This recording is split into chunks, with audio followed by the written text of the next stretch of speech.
All right. So in our last lecture, we discussed a hierarchical model. What are the different operations we can perform on hierarchical model? In very brief, we will discuss what are the advantages and disadvantages of hierarchical model.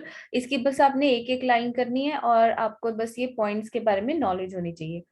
सबसे पहले main advantages ये था क्योंकि इससे पहले file system था, आपको पता है उसके बहुत सारे डिसएडवांटेजेस थे। उसमें डेटा की कोई सिक्योरिटी नहीं थी, डेटा की कोई इंटीग्रिटी नहीं थी और वो एफिशिएंट भी नहीं था। ठीक है, तो हायरार्किकल मॉडल जो है सबसे पहले आया। जब डाटाबेस की बात चली तो सबसे पहले हायरार्किकल मॉडल आया, तो उसकी एटलीस्ट उसके फाइल सिस्टम्स के ओवर एडवांटेजेस थे। ठीक है, सबसे पहला एडवांटेज था सिंप्लिसिटी, की जो हायरार्किकल स्ट्रक्चर था उसे बनाना बहुत इजी था, जिसमें हम लॉजिकली बस नोड्स लेते थे और उनके आगे चाइल्ड बनाते जाते थे। ठीक है, उसके बाद हमारे पास आती है डेटा सिक्योरिटी। हायरार्किकल जो मॉडल है फर्स्ट डेटाबेस मॉडल था और ये फाइल सिस्टम से ज्यादा सिक्योरिटी जो है प्रोवाइड करता था। डेटा इंटेग्रिटी, जो क्योंकि हमारे पास पेरेंट चाइल्ड रिलेशनशिप था, तो हमेशा पेरेंट और चाइल्ड में कोई ना कोई रिलेशन रहता था, तो इसकी वजह से ऑटोमेटिकली जो हमारी इंटेग्रिटी है वो मेंटेन रहती थी, कि अगर हमने कहीं चेंज करना है वो चेंज करना अलाउड नहीं होता था फॉर द वेरियस रीजंस। ठीक है, तो डेटा इंटेग्रिटी जो है फाइल सिस्टम से बेटर होती थी और ये एफिशिएंट होता था। इसमें हम क्योंकि आपस में चीजों के या रिकॉर्ड्स के रिलेशनशिप्स डिफाइन कर सकते थे, तो ये फाइल सिस्टम से बेटर था। उसके बाद इसके डिसएडवांटेजेस क्या थे, अगर इसको एडवांस्ड मॉडल्स के साथ कंपेयर किया जाए तो उसके डिसएडवांटेजेस थे। सबसे पहला डिसएडवांटेज की, हालांकि इसका लॉजिक समझना जो वो तो सिंपल था, लेकिन इसको इम्प्लीमेंट करना थोड़ा कॉम्प्लेक्स था। जैसे कल हमने देखा एग्जाम्पल के साथ, वो सिर्फ 3 टेबल्स थे और उनमें सिर्फ 2 3 3 4 रिकॉर्ड्स थे, राइट। यस, ऐसे ही अगर हमारे पास hundreds and thousands and lakhs of records होंगे तो हमारे लिए उसको फिजिकली हायरार्किकल डेटाबेस को स्टोर करना, उसको मैनेज करना कॉम्प्लेक्स हो जाएगा। ठीक है, उसके बाद नेक्स्ट जो हमारा डिसएडवांटेज है वो है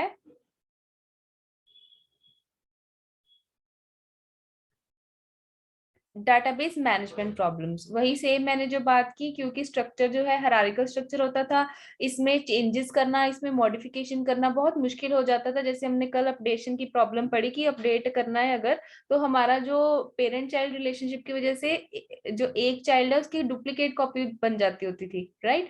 तो उसको मेंटेन करना, उसमें चेंजेस करना, अपडेशन करना मुश्किल हो रहा था। Lack of structural independence, structural independence exists when the changes to the database structure does not affect the database management's ability to assess the data। अगर हम डेटाबेस का अपना स्ट्रक्चर चेंज करते हैं, मानो नई फील्ड्स ऐड करते हैं, नया डेटाबेस बनाते हैं, नए टेबल्स ऐड करते हैं।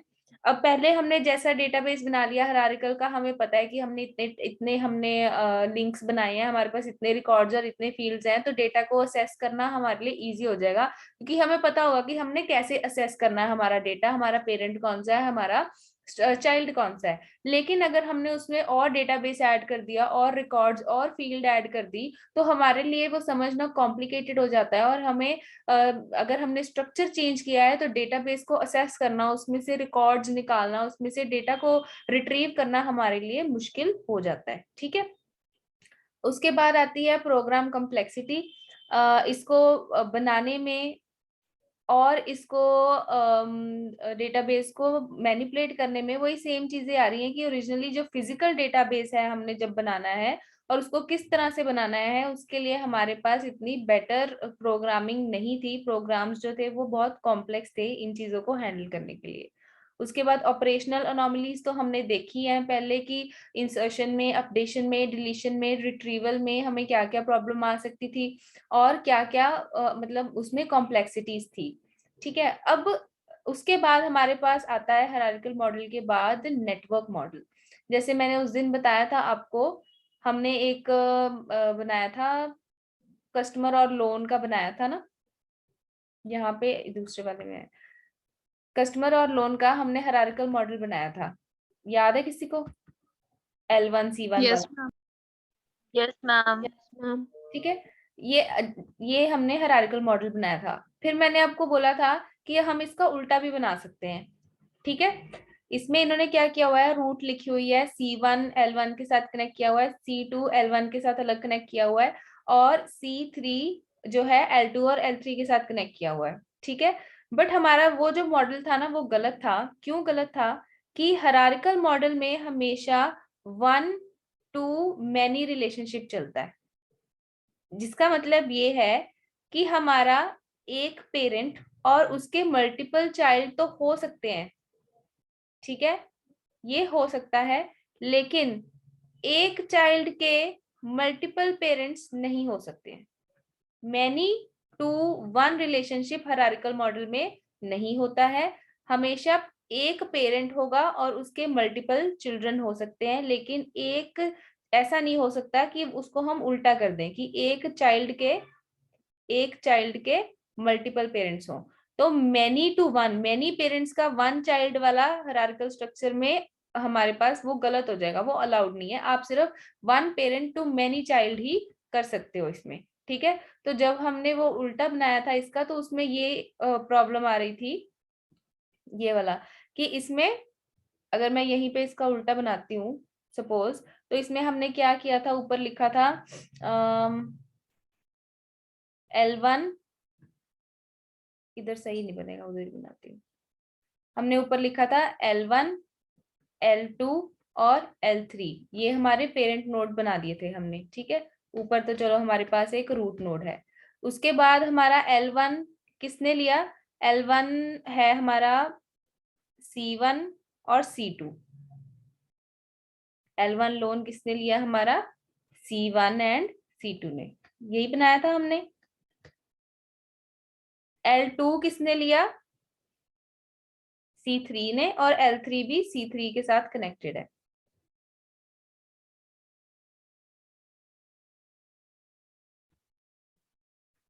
अब इसमें क्या प्रॉब्लम आई, ये वाला जो ब्रांचेस है ये तो सही है हायरार्किकल मॉडल के हिसाब से कि एक पेरेंट है, उसके दो कस्टमर चाइल्ड है, लेकिन दो पेरेंट और उसका एक कस्टमर चाइल्ड अगर हमने बनाना है तो ये हायरार्किकल मॉडल में हम नहीं बना सकते। इसलिए इन्होंने उसका उल्टा बनाया था कि हमारे पास कभी भी हायरार्किकल मॉडल में ऐसा नहीं होना चाहिए कि पेरेंट्स दो हैं और चाइल्ड उसका एक है, ठीक है। ये हायरार्किकल मॉडल की लिमिटेशन है। इतना क्लियर हो गया? Yes ma'am. Yes ma'am. So इसकी लिमिटेशन हम पढ़ते हैं। ये वाली लाइन पढ़ो, इम्प्लीमेंटेशन लिमिटेशन पढ़ दो कोई भी, विनीत आप पढ़ दो। Implementation limitation. Many of the common relationships do not conform the 1 to n one-to-one format required by the hierarchical model. The many-to-many relationship, which are more common in real life, are very difficult to implement in a hierarchical model. So जब हमने many to many relationship करना है, parents भी multiple हो सकते हैं और उनके चिल्ड्रन भी मल्टीपल हो सकते हैं, बहुत आपस में हमने कनेक्शंस ज्यादा शो करने हैं, एक से ज्यादा शो करने हैं, तो उसके लिए हमारे पास हायरार्किकल मॉडल यूज में नहीं आ सकता। तो उसके लिए बनाया गया नेटवर्क मॉडल। अब नेटवर्क मॉडल एक ट्री को छोड़ के एक ग्राफ लाइक स्ट्रक्चर के जैसा काम करता है। तो नेटवर्क मॉडल को स्टडी करते हैं। The network model replaces the hierarchical tree with a graph, thus allowing more general connections among nodes. Graph में भी हम नोड्स ही बनाते थे, लेकिन उनमें आपस में जो कनेक्शंस हैं हम मल्टीपल कनेक्शंस कर सकते हैं एक दूसरे के साथ। इसमें ये लिमिटेशन नहीं है कि पेरेंट के साथ चाइल्ड का एक ही कनेक्शन होना चाहिए, तो इसमें हम मल्टीपल कनेक्शंस आपस में बना सकते हैं। The main difference of the network model from the hierarchical model is its ability to handle many-to-many relations. In other words, it allows a record to have more than one parent. Suppose an employee works for two departments. अगर एक employ दो departments में काम करता है, तो अगर आपने एम्प्लॉय को डिपार्टमेंट को ऊपर लिख दिया, डिपार्टमेंट्स दो हैं और उनका एक एम्प्लॉय है, तो क्या हो जाएगा, डिपार्टमेंट्स दो, उसके पेरेंट दो हो जाएंगे और उसका चाइल्ड हो जाएगा एक एम्प्लॉय। तो वो हायरार्किकल मॉडल में हम उसको रिप्रेजेंट नहीं कर सकते हैं, तो उसके लिए हमें नेटवर्क मॉडल चाहिए. The strict hierarchical arrangement is not possible here and the tree becomes a more generalised graph और नेटवर्क. फिर अगर हम उसको मैनी टू मैनी रिलेशनशिप के साथ डिफाइन करते हैं तो हम उसको नेटवर्क बोलेंगे, हम उसको हायरार्किकल मॉडल नहीं बोलेंगे. The network model was evolved to specifically handle non-hierarchical relationships. Non-hierarchical relationships वही सेम ही है, many to many relationships को handle करने के लिए network model बनाया गया. In network database terminology, a relationship is a set. Each set is made up of at least two types of records, the owner record and the member record. ये हम आगे discuss करेंगे जब हम example के साथ स्टडी करेंगे उसको. ठीक है. सो आपने पिछली एग्जाम्पल देखी, ये देखो.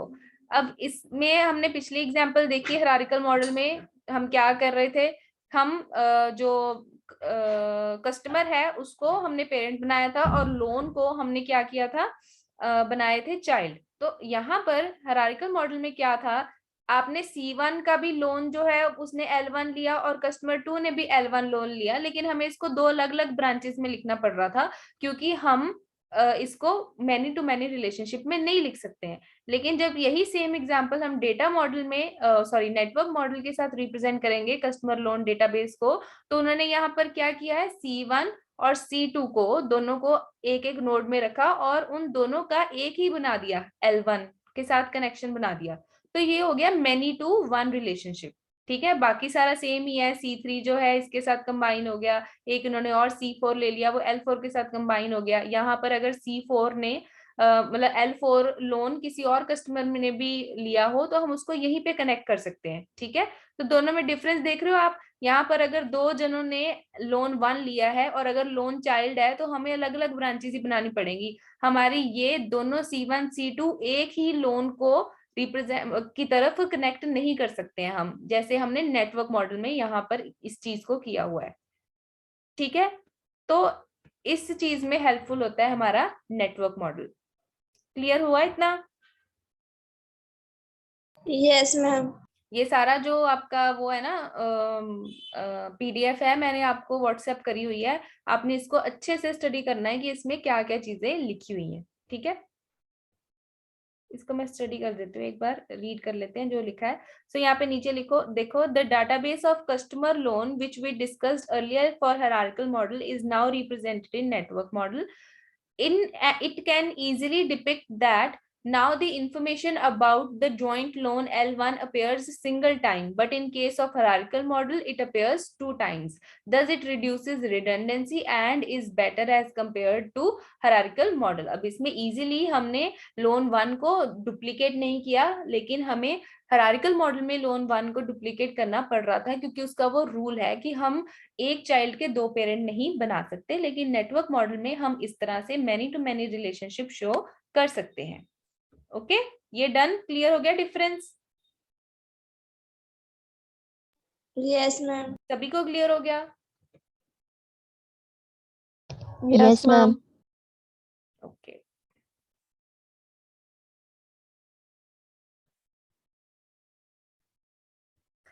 अब आपको सैंपल डेटाबेस याद होगा, इससे पहले जो हमने सप्लायर वाला डेटाबेस किया था और उसको हमने हायरार्किकल मॉडल में रिप्रेजेंट किया था. राइट. ये 3 हमारे पास रिकॉर्ड्स थे और इसको हमने इस तरह से हायरार्किकल डेटाबेस में रिप्रेजेंट किया था जिसमें हमारे पार्ट्स जो टेबल के रिकॉर्ड्स थे वो पेरेंट रिकॉर्ड्स थे, और जैसे पार्ट 3 का एक सप्लायर है तो वो उसका एक चाइल्ड हो गया, पार्ट 2 के 3 सप्लायर्स हैं तो उसके 3 चिल्ड्रन हो गए, और पार्ट 1 के 2 चिल्ड्रन है, सप्लायर 1 एंड सप्लायर 2. अब इसमें क्या हो रहा है कि हमारा डेटा जो है बार बार रिपीट हो रहा था. डेटा S1 यहाँ पे भी आ रहा था, S1 यहाँ पे भी आ रहा था, S1 यहाँ पे भी आ रहा था. अब इसी डेटाबेस को, सैंपल डेटाबेस को आपने किस तरह से नेटवर्क मॉडल में रिप्रेजेंट किया जाता है वो यहाँ पर शो किया गया है. इसकी अगर आपको डिटेल बहुत कॉम्प्लेक्स लगे तो आप इसको मत करना चाहे, जरूरी नहीं है कि आपको ये करना ही करना है सैंपल डेटाबेस वाला. आप यहाँ जो ये है ना, यहाँ तक भी अपना मतलब यहाँ तक भी अपना नेटवर्क डेटाबेस जो है उसको कंप्लीट कर सकते हो. जरूरी नहीं है कि आपको डेटाबेस वाली एग्जांपल करनी ही करनी है. ठीक है. लेकिन मैं जरूर आपको एक बार करवाऊंगी, आइडिया दूंगी कि क्या है कैसे है. मेरा कहने का मतलब है यहाँ तक करके उसके बाद एडवांटेजेस डिसएडवांटेजेस वगैरह आपने ऑपरेशंस वगैरह करने हैं, बट ये सैंपल डाटाबेस का जो नेटवर्क व्यू है ये आप इग्नोर कर सकते हो, बट इसको फिर भी हम स्टडी करने की कोशिश करते हैं। सबसे पहले इसको ध्यान से देखो, आपको इसमें पैटर्न, आप इसका एनालिसिस, इस डायग्राम का एनालिसिस करके बताओ मुझे, कुछ समझ पा रहे हो इसमें, क्या आपको समझ में आ रहा है? देखो और मुझे बताओ क्या किया हुआ है इसमें।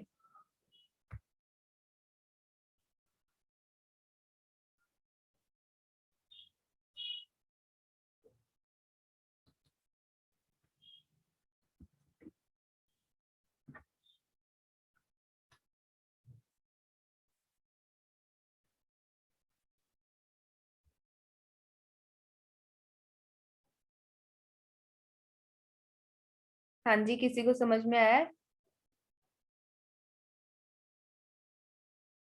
मैम ऊपर उन्होंने जो सप्लायर्स है उनका डाटा लिखा हुआ है, सेंटर में जो वो क्वांटिटी सप्लाई करते हैं हम्म वो डाटा लिखा हुआ है, और हम्म जो लास्ट में है वो पार्ट्स हैं, जो कौन कौन से पार्ट सप्लाई करते हैं। हम्म और फिर उनकी आपस में एसोसिएशन बताई हुई है एरोस के साथ। ठीक है, ये रीड करो, अपने आप खुद रीड करो सारा, फिर ये खत्म हो जाएगा तो बताना, मैं नेक्स्ट पेज पे चलती हूँ।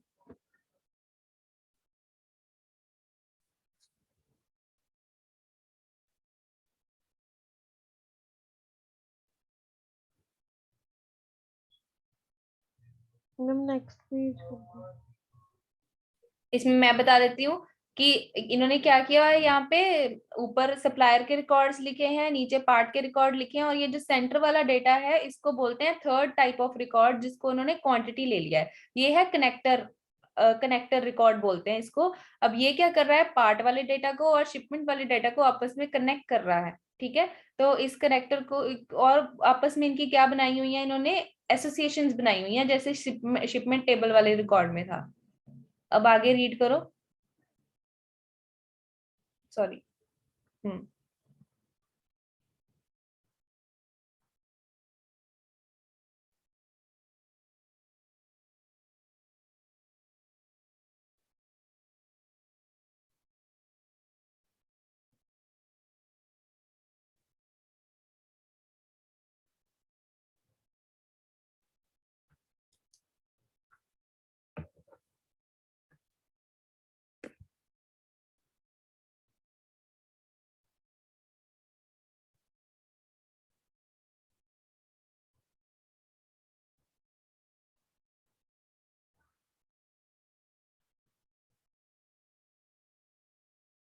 हो गया रीड?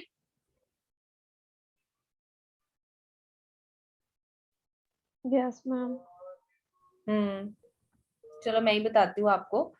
अब ये किस तरह से काम करेगा, इसको इस डेटा के साथ कंपेयर करके हम देखते हैं इसका नेटवर्क मॉडल कैसे बनाएं। ठीक है, सबसे पहले उन्होंने ये बताया कि नेटवर्क मॉडल जो है, ये तो उन्होंने बता दिया कि सेंटर में उनका कनेक्टर रिकॉर्ड है जिसमें क्वांटिटीज लिखी हुई हैं, ऊपर सप्लायर, नीचे पार्ट। ध्यान से सुनना, जो नेटवर्क मॉडल है वो चेन्स में काम करता है। ठीक है, सबसे पहली चेन ना, आप सप्लायर वन की चेन उठाओ। सप्लायर वन की चेन क्या बन रही है, यहाँ से 250 से शुरू हो रहा है, ठीक है, फिर 300 पे पहुंच रहा है, फिर 500 पे पहुंच रहा है, और वापस सप्लायर वन पे ये चेन खत्म हो रही है एरोज की। ठीक है, ऐसे ही है ना, S1 से शुरू हो रही है चेन, फिर 250, 300, 500, और वापस सप्लायर वन पे जो है हमारी चेन खत्म हो रही है। तो ये चेन क्या रिप्रेजेंट करती है कि सप्लायर वन की 250 पार्ट, 300 पार्ट और 500 पार्ट बिके हैं, 500 क्वांटिटी बिकी है। अब कौन कौन से पार्ट बिके हैं, सप्लायर ने कौन कौन से पार्ट बेचे हैं? अब 250 किसके साथ कनेक्टेड है, P1 के साथ, है ना कनेक्टेड, राइट? 250 जो है P1 के साथ कनेक्टेड है, तो हम चेक करते हैं कि सप्लायर ने 250 क्वांटिटी P1 की बेची। क्या यही है हमारा पहला शिपमेंट का रिकॉर्ड? हाँ जी जी, सप्लायर ने P1 की क्वांटिटी 250 बेची। ठीक है, ऐसा ही है। उसके बाद सप्लायर वन ने P2 की क्वांटिटी 300 बेची। अगली क्वांटिटी उसने क्या बेची यहाँ पे, 300। किसकी बेची, P2 की, तो P2 इसके साथ यहाँ पर कनेक्ट हो गया। ठीक है, इतना सही है? Yes ma'am. Yes, ma'am. इसी तरह से सप्लायर 1 ने 300 के बाद अब कौन सी वाली क्वांटिटी बेची, 500 की क्वांटिटी बेची। किस पार्ट की बेची, उसने P3 की बेची। तो P3 यहाँ पर आके कनेक्ट हो गया इसके पास। तो ये जो डाटा सारा कनेक्ट हुआ है, ये किसका कनेक्ट हुआ है सारा, सप्लायर 1 का डाटा है। सप्लायर 1 ने 250 बेचा पार्ट 1 का, 300 क्वांटिटी बेची पार्ट 2 की, और 500 क्वांटिटी बेची पार्ट 3 की। तो ये चेन में इस तरह से ये सिस्टम चल रहा है।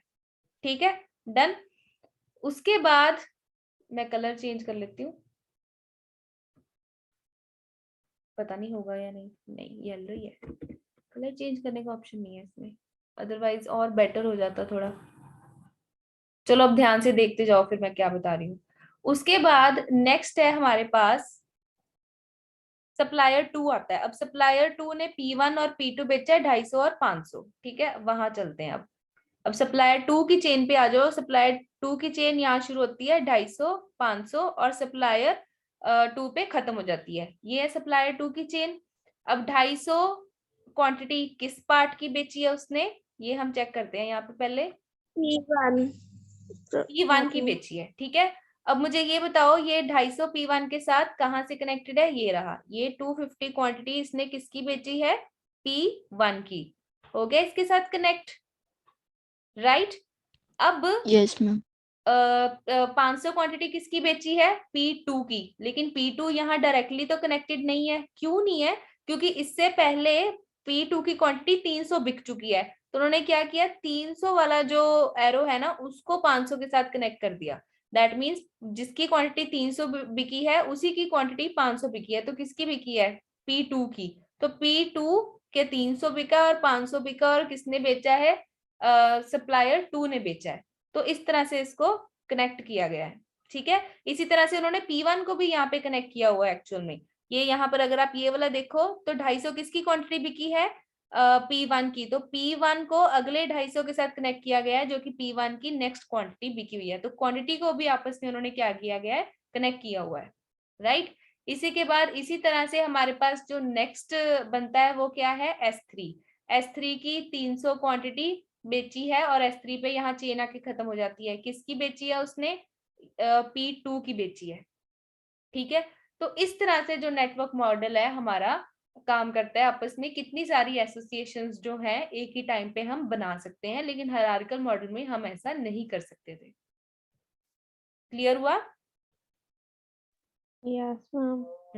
तो यही सारा जो मैंने आपको बताया, वही सारा उन्होंने नीचे इंग्लिश में आपको शो रिप्रेजेंट डिटेल में डिस्क्राइब किया हुआ है कि किस तरह से हम चेन्स बनाते हैं, और उन चेन्स को आपस में हम इंटर रिलेट करते हैं, जो भी हमारा डाटा होता है उसके कॉरेस्पॉन्डिंग। ये अगर आपको बहुत मुश्किल लगता है तो आप इसको एग्जाम्पल मत करना, नेट पे कोई आप सिंपल सी एग्जाम्पल ढूंढ सकते हो, वरना वो जो कस्टमर और लोन वाली ऊपर एग्जाम्पल दी गई है, आप वो भी उसमें शो कर सकते हो। और उसमें आपने ये जरूर शो करना है कि हायरार्किकल मॉडल में हम 1 to many रिलेशनशिप भी बना सकते हैं, लेकिन नेटवर्क मॉडल में हम इस तरह से many to many रिलेशनशिप भी बना सकते हैं। 2 पेरेंट हो सकते हैं एक चाइल्ड के। ठीक है, तो ये नेटवर्क मॉडल का हमारे पास हो गया स्ट्रक्चर। उसके बाद इसके जो ऑपरेशंस हैं और इसके जो एडवांटेजेस और डिसएडवांटेजेस हैं, आपने कल खुद पढ़ के आने हैं। पढ़ के आओगे? Yes ma'am. ठीक है, जैसे हमारे पास हायरार्किकल मॉडल के प्रॉब्लम्स आई थी कुछ ना कुछ, ऐसे ही इसमें भी उन्होंने एग्जाम्पल के साथ बताया होगा। अगर आपको नेटवर्क मॉडल का स्ट्रक्चर समझ में आ गया ना कि ये कैसे बना है, तो उसमें इंसर्ट, डिलीट और अपडेट करने में क्या प्रॉब्लम आई, कैसे प्रॉब्लम आई, वो भी एग्जाम्पल्स के साथ आपको बड़े आराम से समझ में आ जाएगा। तो इसको ध्यान से डिटेल में कंसंट्रेशन के साथ पढ़ना, तो यू विल गेट इट। ठीक है, तो यहाँ तक इसके ऑपरेशन आते हैं। उसके बाद एडवांटेजेस और डिसएडवांटेजेस होंगे, और उसके बाद मैंने कल फिर रिलेशनल जो डेटाबेस है वो आपको शुरू करवा देना है, और उसके बाद हम फिर फर्स्ट यूनिट खत्म होने के बाद हम एसक्यूएल करेंगे। चलो, आज का लेक्चर हो गया आपको क्लियर?